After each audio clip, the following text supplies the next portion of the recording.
Hi everyone, welcome to another episode. Today we're gonna discuss something that a lot of people have been asking the crypto community, and which is everything about airdrops. I know that a lot of you guys are interested in knowing more about airdrops and what are many of you don't really know what it is and how does it work, and what's the difference with the ICOs. So also for other guys that are listening to this that have a crypto project and you have your own coin or you're planning to do that. So this is also an interesting session for you to understand the benefits of doing an airdrop and if you should do it or not. So for that, I'm here today with Morten Christensen. Hi Morten, welcome. And he's the CEO and founder of airdropalert.com. Hey Ryan, thanks for having me. I appreciate this opportunity. Always a fan of these interviews and podcast type things with founders, usually thought leaders in the industry. So we like what you're doing. Keep it up. And excited for this interview. Let's get to it. Cool. So yeah, let's get to the point immediately. What is an airdrop actually? An airdrop is actually quite simple. It's a digital marketing technique where users get something in return for social actions or tasks, mainly to spread awareness about the project. Mm-hmm. In the crypto world, this is in form of a token. You get a token reward. But in the real world, you see this every day. I don't know about you. I live in a big city in Rotterdam. Every day I walk down the street, I get a free sample of something. I get a small can of soda. In the summer, I'm getting spammed with ice creams in my face. You get these free sample of stuff, like try before you die kind of concept. That is actually an airdrop. These companies, they're giving away a free sample to create brand awareness, to get you to introduce to the project. And a small percent of people who get these freebies, they come back later as a customer or they become a user. So this is actually a marketing technique from the real world, introduced to crypto in form of a token. You get a token reward for things that you do. So then, if I have a project and I have my own crypto or token, then as you mentioned, it would be a marketing technique to, like, as normal retailers run have freebies to get people to use their products, and then this would be like kind of the same, right? So then they get to experience your... So a pure airdrop is where like Almost Go, where users did not have to do anything. Mm-hmm. If you held Ethereum, you just got a surprise airdrop by Almost Go in your wallet. So that's a pure airdrop. Like I received Almost Go. I never heard about the project. I have this token in my wallet. I'm like, hey, what is this token? Is it worth anything? Checking coin market cap. Oh, it's a top 30 coin. What is this project about? And I start researching myself because I got the tokens. So that's already creating brand awareness just by giving away a small amount of tokens. Yeah. However, right now in the ICO world, they need some more exposure than just that. So they ask the user to complete a few social tasks. It's important to get the word out about their fundraising. So what they do is ask you to join their Telegram, follow them on Twitter, potentially retweet something to get a more viral effect. Yeah, got it. Well, that's an interesting model, because you don't need to, especially a lot of projects don't have a lot of budget at the beginning. So then it's an interesting way to grow your community, get people actually to do something for your project and engage. Yeah. Without having to spend a lot of money up front. Yeah, exactly. It's we like to call it proof of community. You're creating a community, and this I don't know. It's a bit of human behavior. You're more likely to join a channel if there's already 10,000 people in that channel. Yeah. Then if it's a group with 10 people, you're like, I'm gonna find one that has more people interested. So it's kind of like proof of community. You build a community to an airdrop, which will then have like another effect that other people are more likely to join. Yeah, exactly. Yeah, it's a good point. Whenever I go to a group or a forum and to read something and then nobody has commented on that, then yeah, you leave, you don't come back. Yeah. Exactly. Maybe we can discuss also the differences for the ones that don't know it about between both the ICO itself and the airdrop.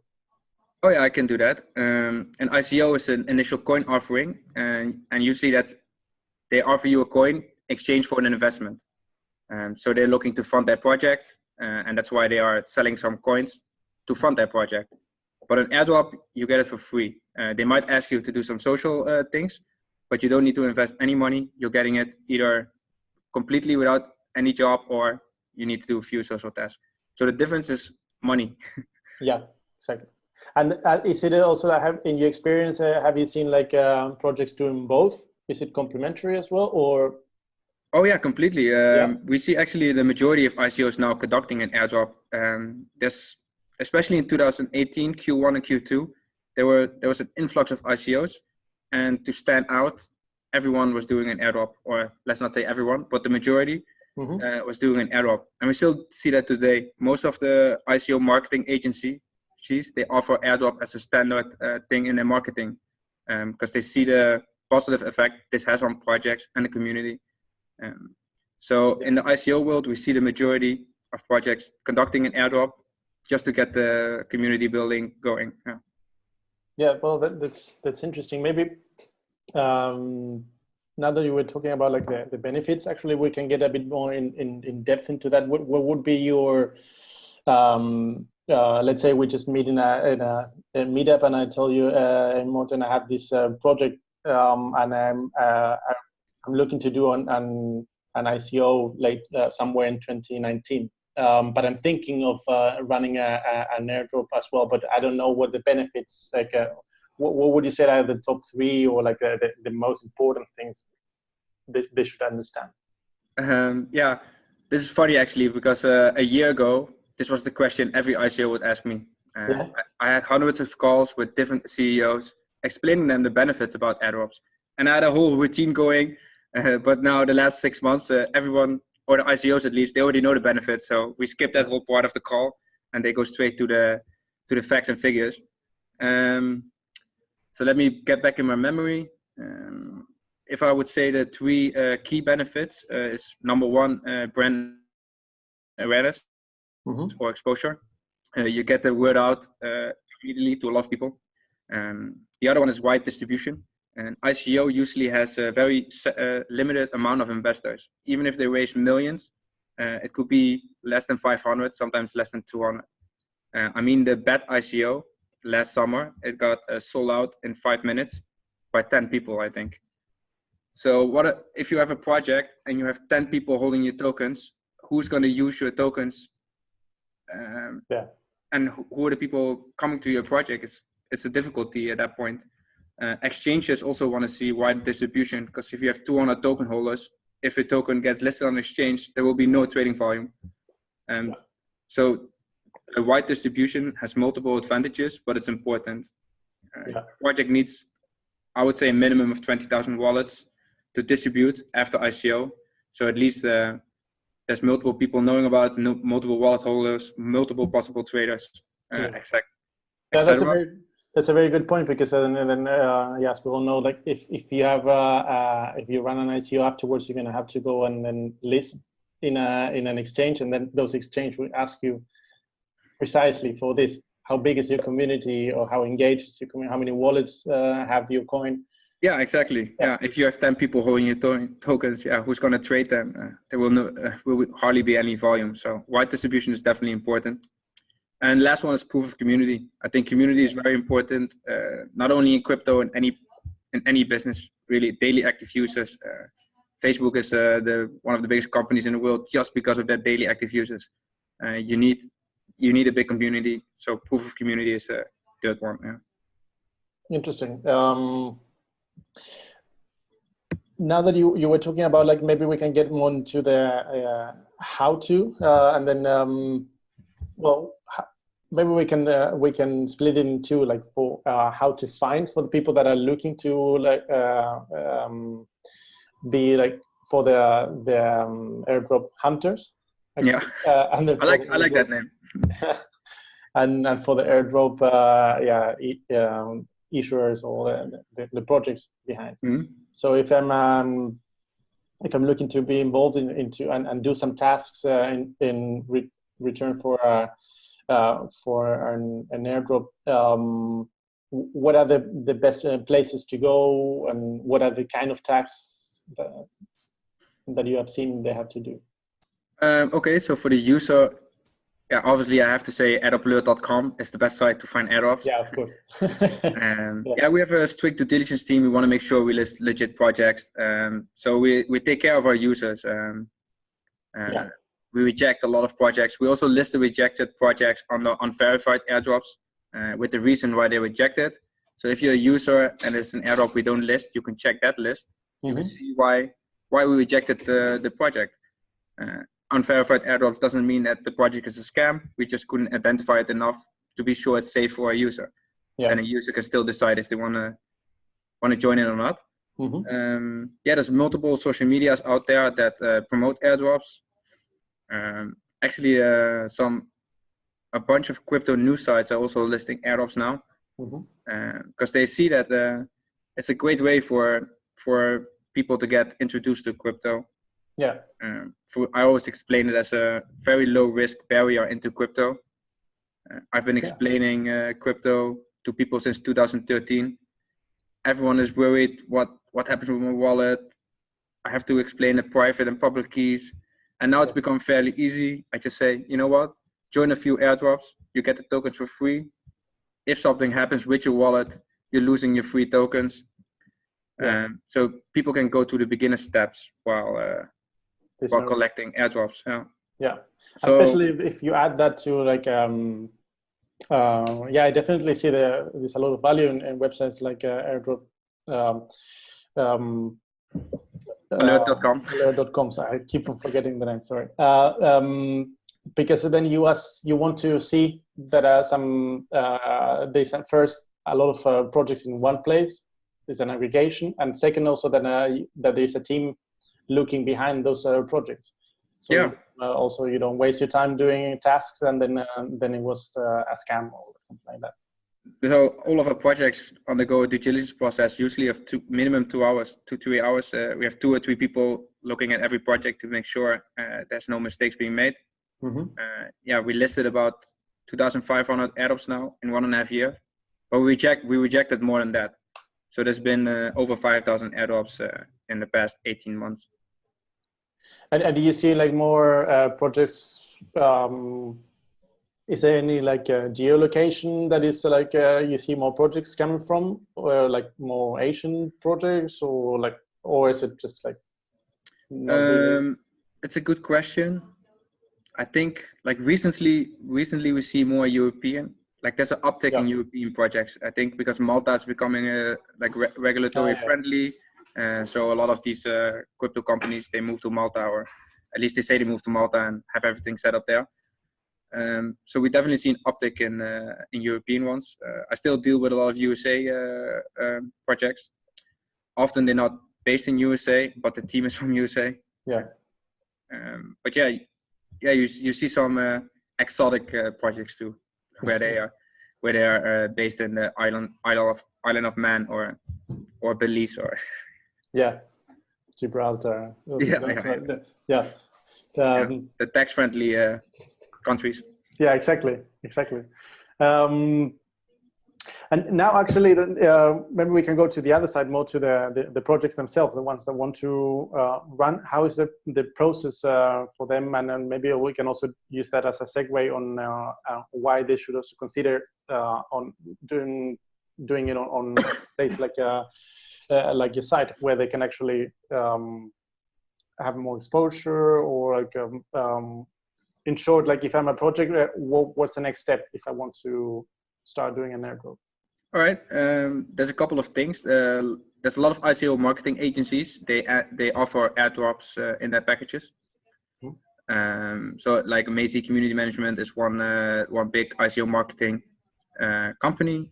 Airdrops is one of their specialties as well. So they manage the campaign for you. Another one is they do it in-house.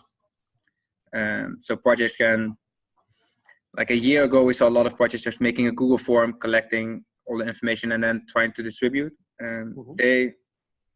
We see that less and less now, because before, projects underestimated how much work it is to manage the community that's coming in, to do the data verification, to make sure everything's legit, and then also handle the distribution. So we see more and more companies outsourcing it. So one is to find a marketing agency that does airdrops. The other one is we do it as well. Last year we started hosting the airdrop campaigns. We did about 50. I think our biggest one is Shivom and BRD. Both of them had about 50,000 people joining, and the ICOs raised a lot of money. Both of the projects are doing fairly well now as well. So it's a service we provide as well if a client is looking for it. Cool. And do you also do you go through the whole KYC? I saw that also on your website, something related to that. Maybe you can speak a bit of that, because something is a big pain in the neck for somebody that wants to start doing an airdrop. Exactly. Yeah. So one of the so our team, we're always looking on like what are current regulations, what can future regulations be. So we're thinking.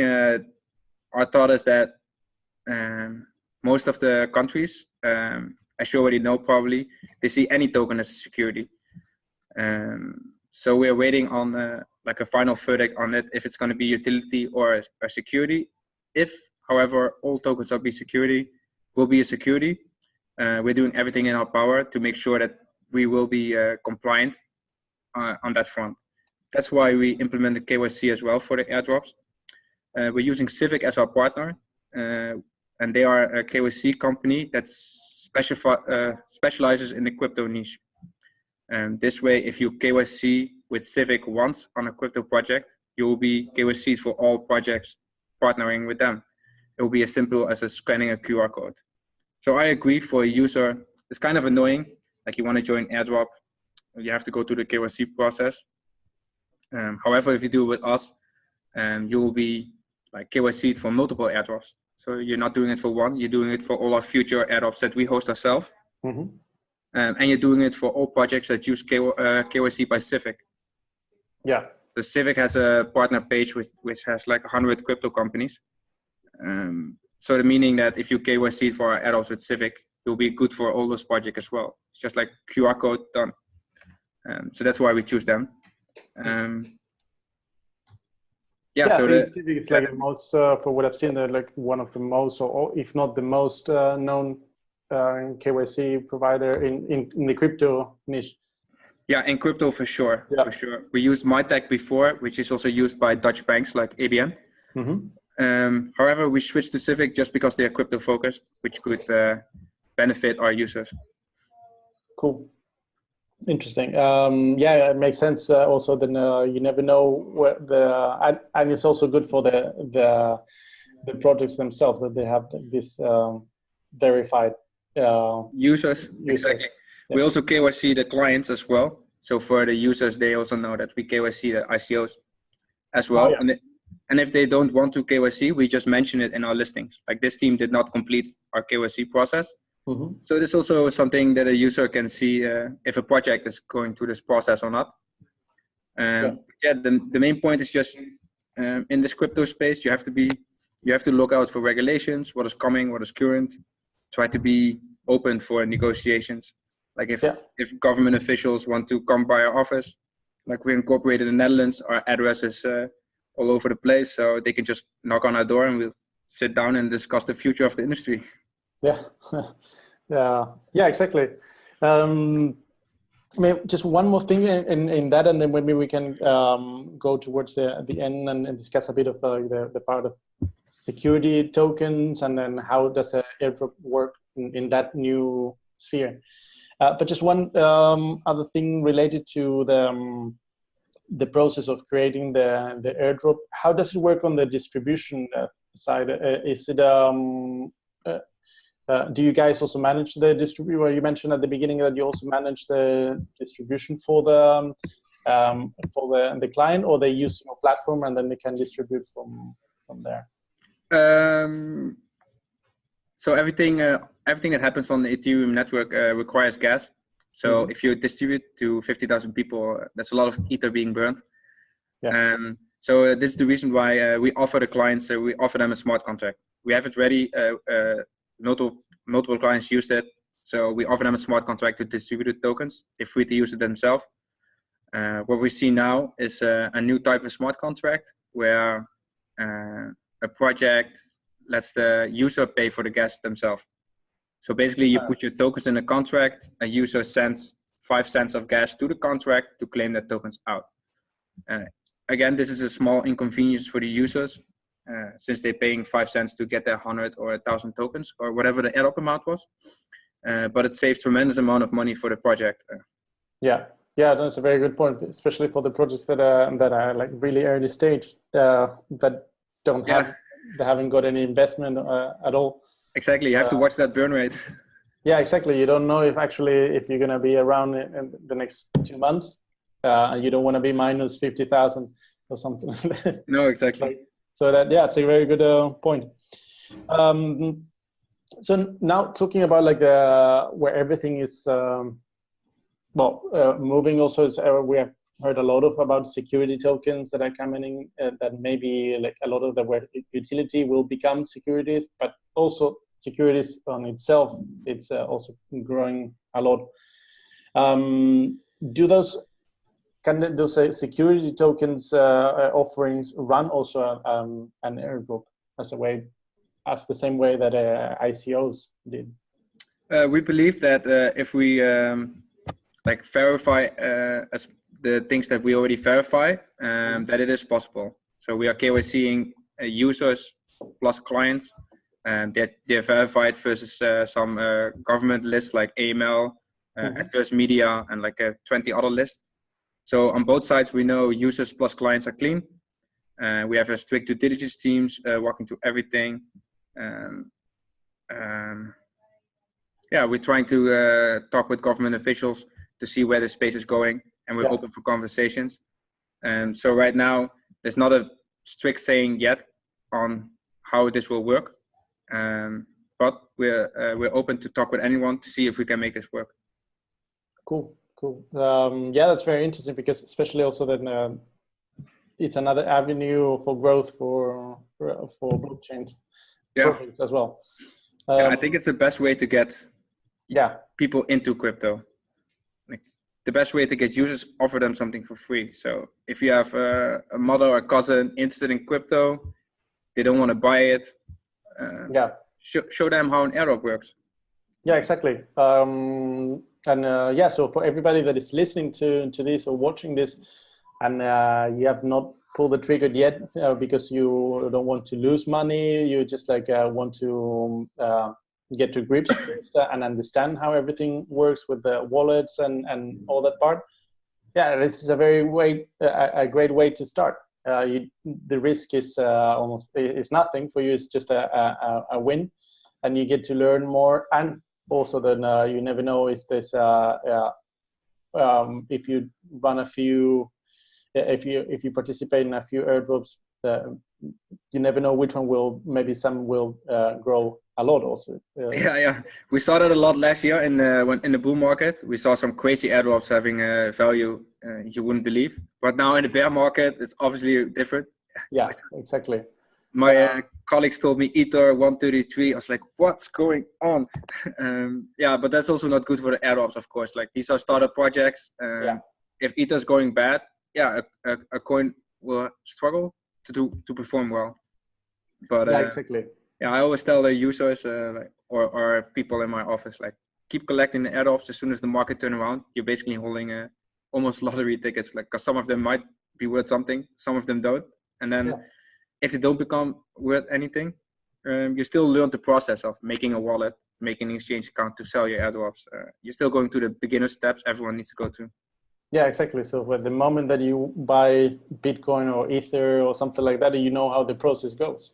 And then, because we all had it, like the first times you do that, and then you transfer from one wallet to the other one, and just waiting and waiting. Shit, I remember the stress of my first transaction. Why is this block not going through? What's going on? Yeah, exactly. Well, thank you very much for clarifying everything and tell us more about the world of airdrops. Maybe just to close, is there anything else that we haven't discussed that you would like to mention? Yeah, I would like to say that right now airdrops is mostly used by ICOs, so startups that are looking to get exposure in the beginning. However, last week Stellar Lumens did an airdrop, or I have to say Stellar, I believe. They are a top 5 coin with a market cap of 4 or 5 billion. They are doing an airdrop of 125 million USD with blockchain.com. So what I believe that we're going to is established projects still want to build a large community and using the airdrop technique for it. Yeah. So yeah, that's also what we're hoping for, but also seeing more established projects starting doing airdrops, which is good for the user because it's going to be less variance. Some of the projects, if it's an established coin, it's a higher chance that it maintains the value it has or goes up. Yeah, exactly. Yeah, that's a very good point actually for all the projects that are out there that are planning also to keep a big reserve for of the tokens, so then they can actually use them for marketing actions in the future when they're bigger also. Yeah, exactly. So one more thing. Yeah, sure. Ryan, if you're an ICO and you want to do an airdrop, just contact us. We'll make sure everything goes well. And then I just would like to thank you, Ryan, for this opportunity. It was a fun talk. I haven't explained the benefits of airdrops in a while. And yeah, next time you're in Rotterdam, just hop by here. Yeah, sure. No, thank you for the time to walk us through because I didn't know also much, and then I know that a lot of people in crypto have heard but have not really stopped for a while and then read or watch an interview about Airdrop. So thank you for sharing your knowledge about it. Yeah, you're welcome. You're welcome. Hope to see you in Rotterdam soon. Yeah, I'll try to go to Rotterdam somewhere at the beginning of 2019. All right. Nice. Okay. All right. Thanks, Ryan. Thank you very much, and thank you all, guys. And I'll see you in the next episode. Cheers. Cheers. Bye-bye.